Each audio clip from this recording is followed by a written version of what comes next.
care of instructions in the locker room. I'm only going to tell you two things.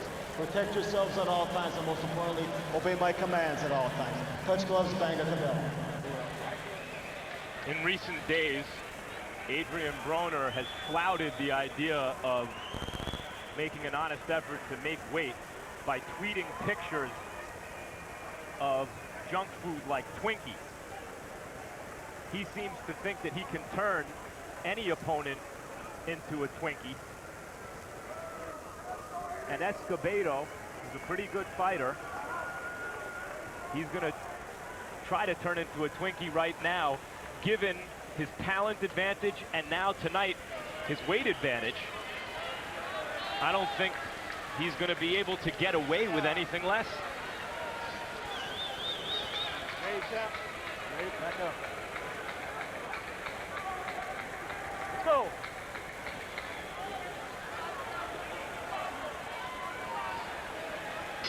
Do it. Broner unofficially enters weighing 147, Escobedo 142, meaning that back in the day, when they weighed in on the day of the fight, this is what welterweights look like. Now they look like Keith Thurman. A small welterweight and a regular size welterweight. Exactly, from back in the day.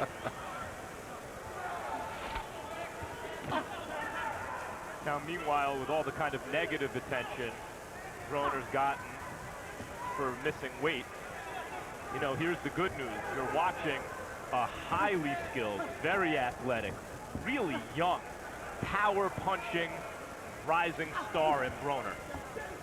Escobedo gave Katsides a real good fight and went the distance with Guerrero. Yeah, I want to see what happens with Escobedo the first time he feels the power from Broner. And likewise, I want to see how Broner reacts to Escobedo's power. Well, it's a great point, because Broner has not fought a guy with the classical skills of Vicente Escobedo. Escobedo may not have fought a guy with the explosive speed and power of Adrian Broner. There aren't that many guys in the game with this. Well, some guys have the combination of speed and power. Broner has a very high skill level to go along with it. Well, you can't take much away from Escobedo, though, because he also has a pretty high skill level. He was an Olympian, which takes a lot of skills to accomplish. And a celebrated prospect when first signed by the promoter back after the Olympics in Athens in 2004. That's a pretty mean feat Broner just pulled against a responsible defensive fighter. Landed a right hand right in the middle of the ring. Watch the elbow, watch the elbow. I saw it. Good, hard right hand to the body by Broner. Escobedo reaching for a body shot of his own, almost got plucked by a big left hook counter. He actually did get caught by a big left hook counter, but he didn't have a bad reaction to it. No, he took it very well.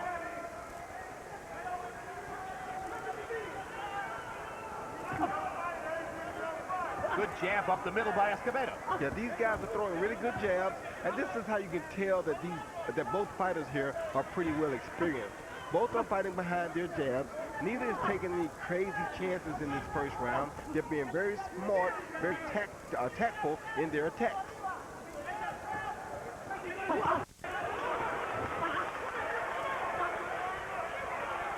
See the speed of the counter left hooks by Broner.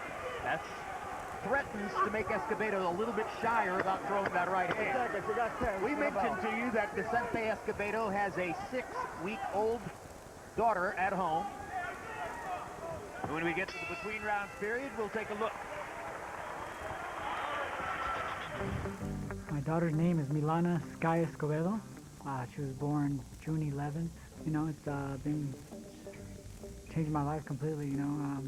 I still can't believe I'm a father, actually. It's just so new to me and just adjusting to it, but it's been quite a change in my life. Honestly, I feel like there's not more pressure. I just feel that I have such a drive now. Now I feel like I have more of a motivation.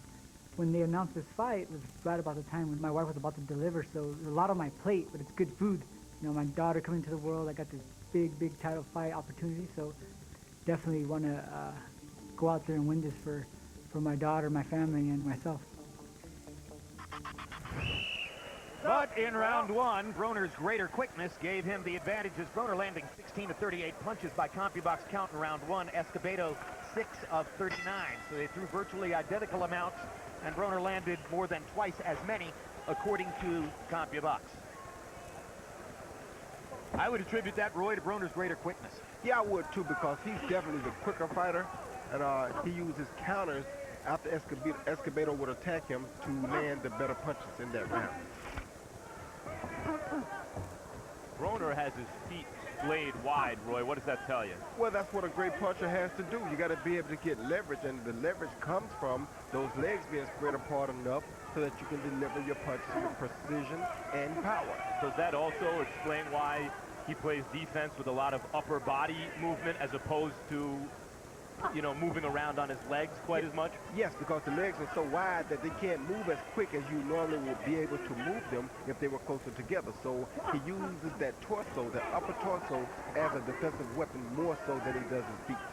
It tells you what his basic mindset is, which is to punish. That's exactly right. To punish the big punches.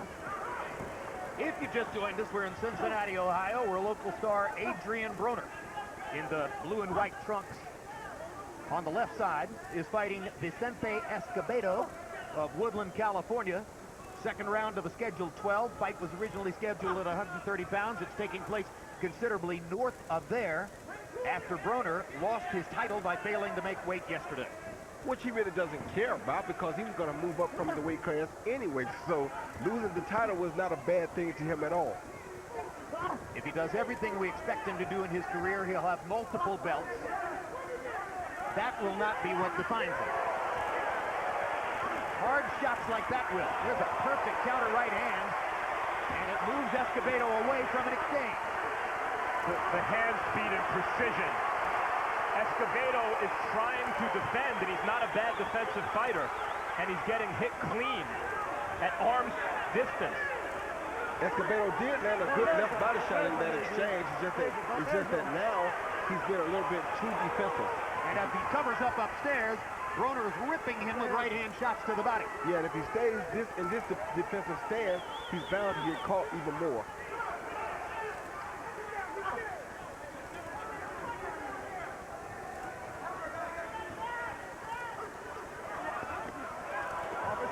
Good combination by Escobedo.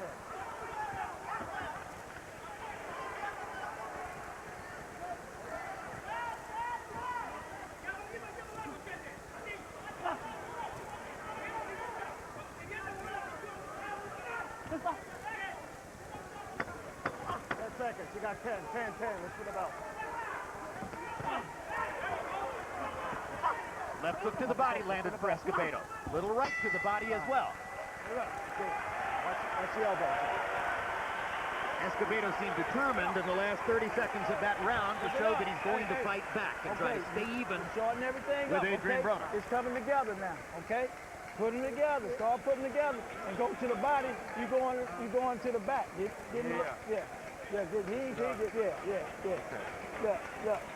You putting them together now, okay? All right, give me some feints, okay? Because he's going for the jab too much, okay? Switch it up a little bit and sneak the right hand over the top, right over his shoulder, okay? All right, he's looking for the jab now. Now we got to throw the right hand sometime, okay? Okay, all right? And then then we got to go down to the body because he got his hand straight up. When you get him on the ropes, bang both sides to the body, okay? Then uppercut up the middle. Let's go. Come on, you putting it together now. You see everything now, right? Broner at age 22 has 4 children of his own.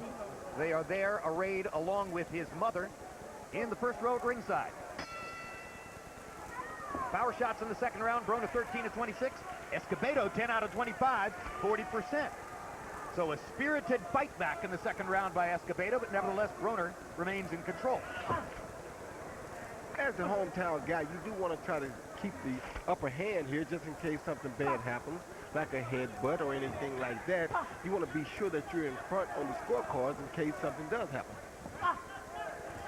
Well, he's in front on the scorecard so far.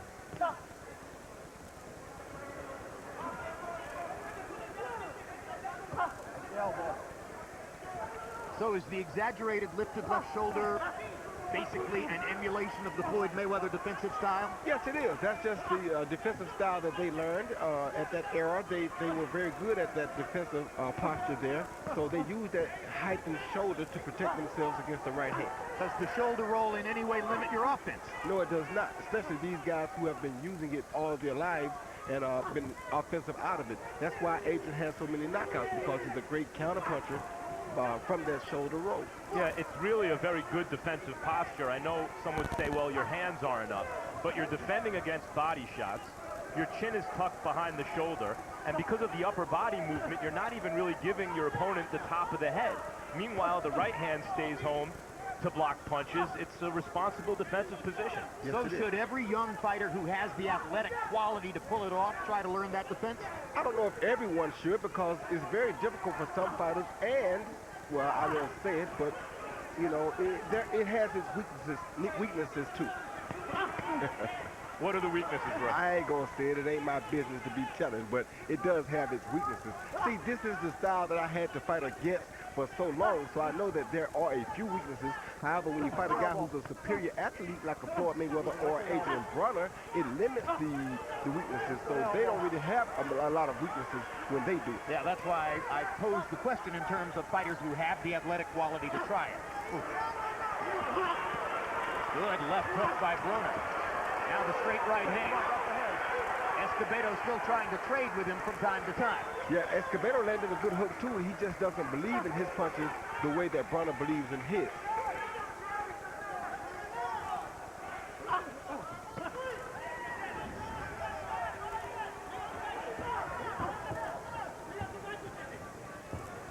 And the mistake Escobedo is making is that he's not using his jab enough. He's really the taller guy or the longer built guy, so he should be using his jab twice as much as, say, Adrian Broner should be.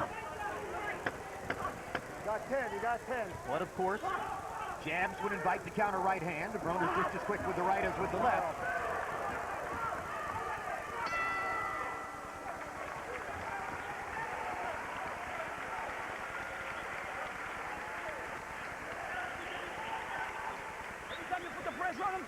Hey, he gets locked. Okay, but you have to work the body. Don't work the head. His shoulder movement. Hey, wait till the later rounds, okay? Wait till the later rounds so we can start working the fucking head. Right now, I need you to work the body. Okay, you need to pick to the body a little more, all right? Get it a little close, okay? Walk it down a little bit, okay? All right? All right, how you feel? Okay, good. Okay, all right, let's go. Let your hands go, okay? All right, let's go. Let your hands go a little more this time. But what I'm doing, you stab into the body, you understand that, you know what I'm saying, jab the head, come up the right hand, shorten the hook up, okay? Shorten the hook up, okay? Come back with the right hand, but shorten the hook up, so you catch him every time.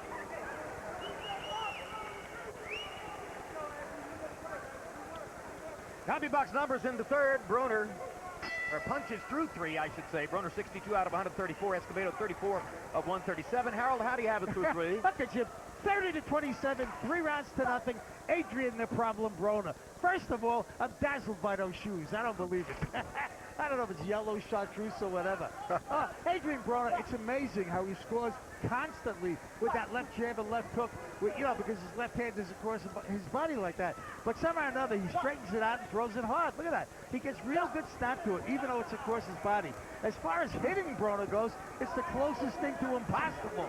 The guy's coming up like you wouldn't believe. Shoulder up high, right hand in tight, left hand across his body. Where do you hit the guy?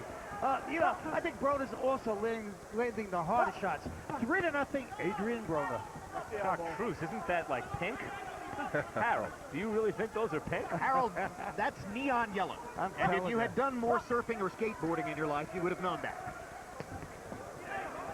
Another advantage of the kind of Mayweather defensive posture is that left hand comes from angles that you don't see it. Well, you heard Joel Diaz asking Escobedo for more body punches between rounds. What's the drawback of that, Roy? Well, it's not really a drawback. He doesn't want to swap these body shots for those head shots like that right there.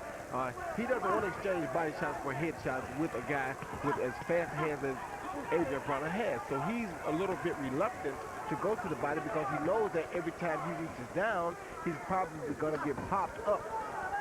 But under the urging of Joel Diaz, he's been trying it at least in this round. He has been trying it. He's just starting behind Adrian Broner, and you can't fight behind a guy who's already faster than you. And if Escobedo didn't know coming into the fight, he knows now. He's not going to box with Broner in the middle of the ring. So if you can't outbox the guy, you better be putting in some work to the body. Yeah, you can't. You fight the boxer and you box the fighter.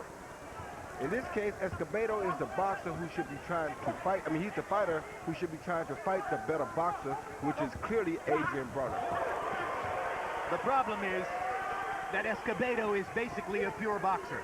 Exactly. With a pure boxer pedigree. The problem is Adrian Broner. That's the problem. It does make you wonder, though, how Escobedo would do against the junior lightweight. But we won't find out We're tonight. not going to find out tonight.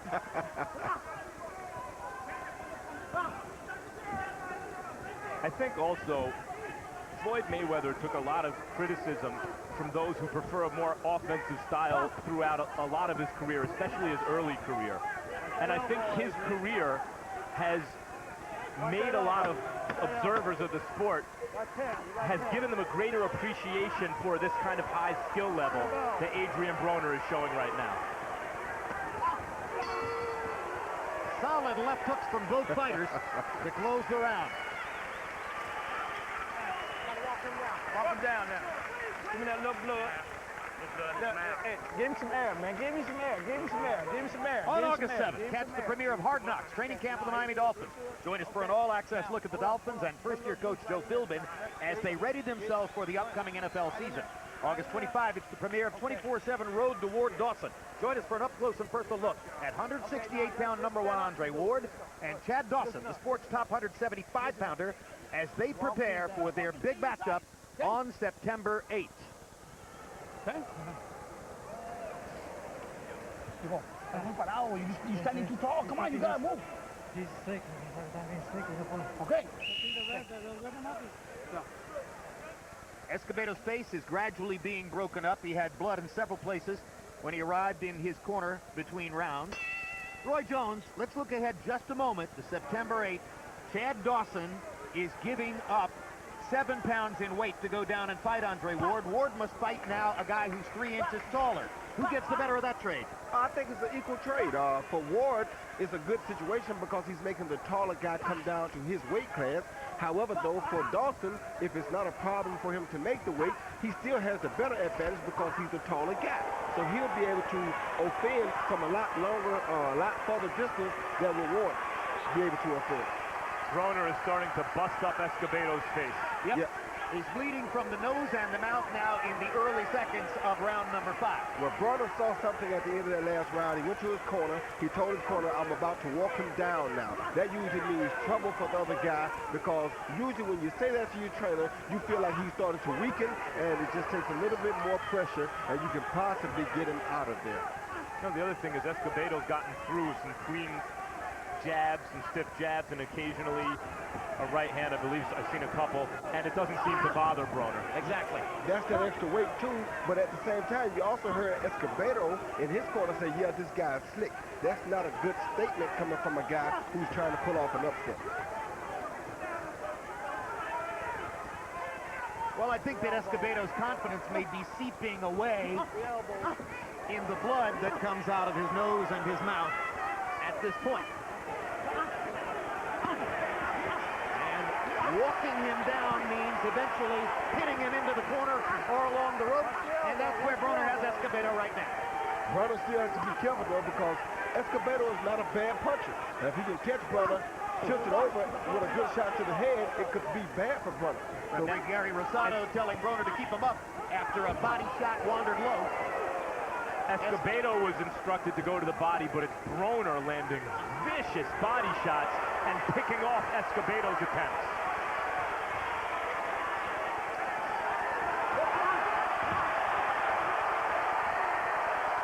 Escobedo's starting to hold on a little bit now.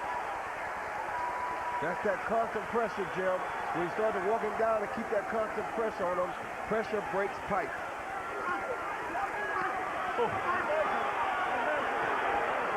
Brutal body shots. The right hand over the top. Escobedo trying to hang on. The corner trying to stop it. And Joel Diaz is holding up a towel. He's seen enough. Adrian Broner's got to have a TKO victory. That's And Joel Diaz stopped the fight. That's a good stoppage from Joel Diaz. His guy came in having to struggle, obviously, to make 130 pounds. Broner never tried to make the weight. Escobedo wanted to pull out. He got paid to stay and fight. He has a young daughter at home. He's getting beaten up. How much should he have to take? He gave an honest effort. Yet another reason to respect the brilliance of Joel Diaz and his continually growing training career. And as for Adrian Broner, yet another terrific performance. Yeah, that was a wonderful performance tonight. He did exactly what he had to do with a fighter like Escobedo. He put the pressure on. He showed that, yeah, I am moving up to lightweight, but since he said the lightweights are too strong for him, let me go out and prove that I am a lightweight now and that I, too, am too strong and too big for him. And the great awareness, as you pointed out, Broner going to his corner and saying, okay, now we're there. I'm ready to walk him down. He chose exactly the right round. He took the right time. Like I said, usually when a fighter says that, he sees something in the other fighter that allows him to know that now is the time to put the pressure on. If Adrian Broner has a weakness, I don't believe we've seen it yet. No, we haven't. And I don't think we will see it anytime soon. Well, he's going to be fighting apparently now in the 135-pound weight class. Before long, I suspect he'll be at 140, where there are a lot of name fighters and huge fights. So it's going to be fascinating to see where this career goes in the next few years. Here you see Broner behind that shoulder, just constantly walking him down behind the jab, putting the pressure on. He throws a left hook, followed by a straight right hand, which landed straight down the middle. At this point, Escobedo was starting to weaken. Then he follows it with a hook to the head, followed by an uppercut to the head, which was a beautiful setup shot. And now let's listen to Joel Diaz's reaction in the corner.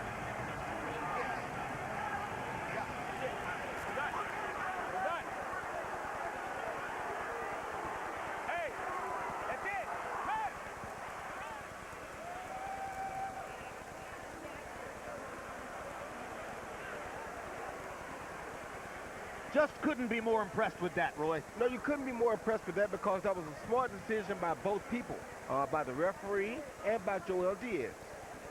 After the smart decision by Adrian Broner to start walking Escobedo down.